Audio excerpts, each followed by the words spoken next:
ایک دم سے بھائی گرمیوں میں روزے بھی پڑ رہے ہیں، گرمی کا موسم، اوپر سے آپ محنت کر رہے ہیں، جبکہ صحابہ کرام کا کیا طریقہ تھا کہ وہ شعبان تک ہی تجارت، بزنس اور ساری چیزیں شعبان تک کرتے ہیں، جہاں رمضان کا چاند دکھتا ہر چیز سے قطع تعلق ہو جاتے تھے، 11 مہینے خوب بزنس کرتے تھے، تجارت کرتے تھے، محنت کرتے تھے، رمضان کے مہینے میں وہ کیا کرتے تھے، ہر چیز سے قطع تعلق ہو کے ایک رمضان سے آپ صلی اللہ علیہ وسلم مسجد میں تشریف لے جاتے تھے، پورے مہینے اعتکاف میں رہتے ہیں۔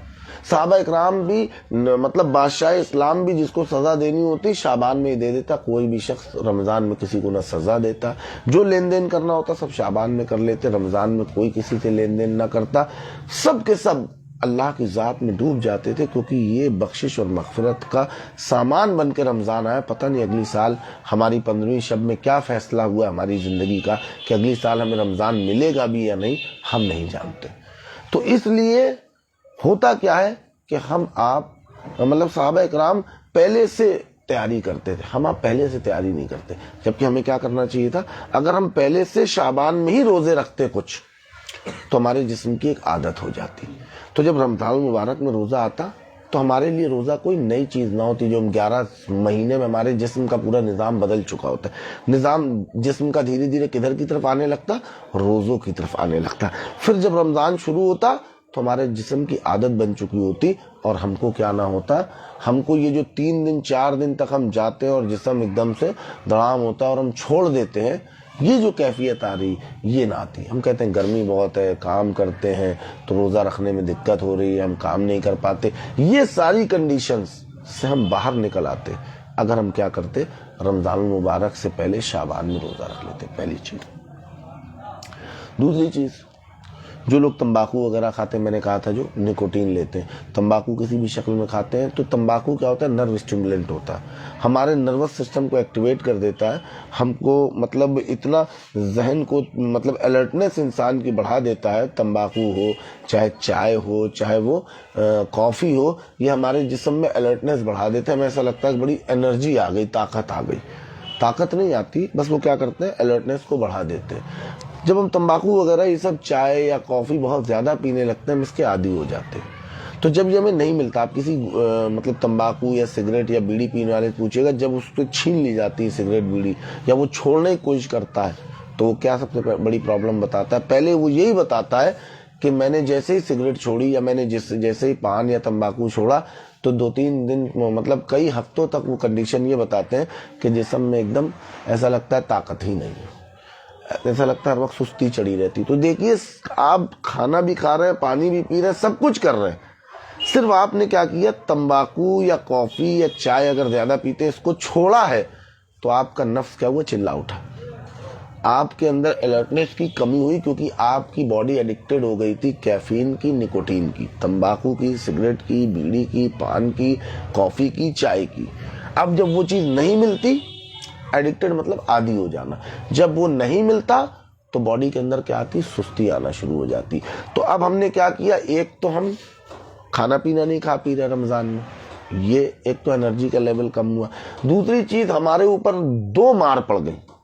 تو اگر یہی ہم شعبان میں ہی دھیرے دھیرے اس پہ عادت ڈالنا شروع کرتے، ایک دن کھاتے پیتے رہتے، ایک دن نہیں کھاتے پیتے، تو رمضان جب آتا تو ہم کو یہ دقت نہ آتی، ہم کو یہ نہ ہوتا کہ ہم روزہ نہیں رکھ پا رہے۔ تو اگر ہم ابھی بھی ہمارے پاس وقت ہے، تقریباً 11 دن کا تو وقت تقریباً پورا باقی ہے، 11 سے 12 دن کا وقت، اگر ابھی بھی ہم لوگ 6 یا 5 روزے رکھ لیں تو انشاءاللہ رمضان میں یہ دقت کسی کو نہیں آئے گی، چاہے وہ سگریٹ پیتا ہو، پان کھاتا ہو، تمباکو کھاتا ہو، کچھ بھی کرتا ہو، لیکن اگر وہ اپنے آپ کو ابھی سے ڈھال لے گا تو انشاءاللہ رمضان مبارک میں اس کے روزے بھی نہیں جائیں گے۔ اور روزہ رکھ کے کام کرنا کوئی بڑی بات نہیں، بہت آسانی سے کام ہوتا ہے، میں نے اپنی زندگی میں اپنے آنکھوں سے دیکھا ہے ایسے لوگوں کو جو بیچارے کیا کرتے ہیں، جو بیچارے رکشہ پولر تھے، پیڈل والا رکشہ، روزہ رکھ کے 60 سال کی عمر میں پیڈل رکشہ چلانے والوں کو میں نے پورے مہینے کے روزے اور تراویح پڑھتے ہوئے دیکھا اپنے اسی علاقے میں۔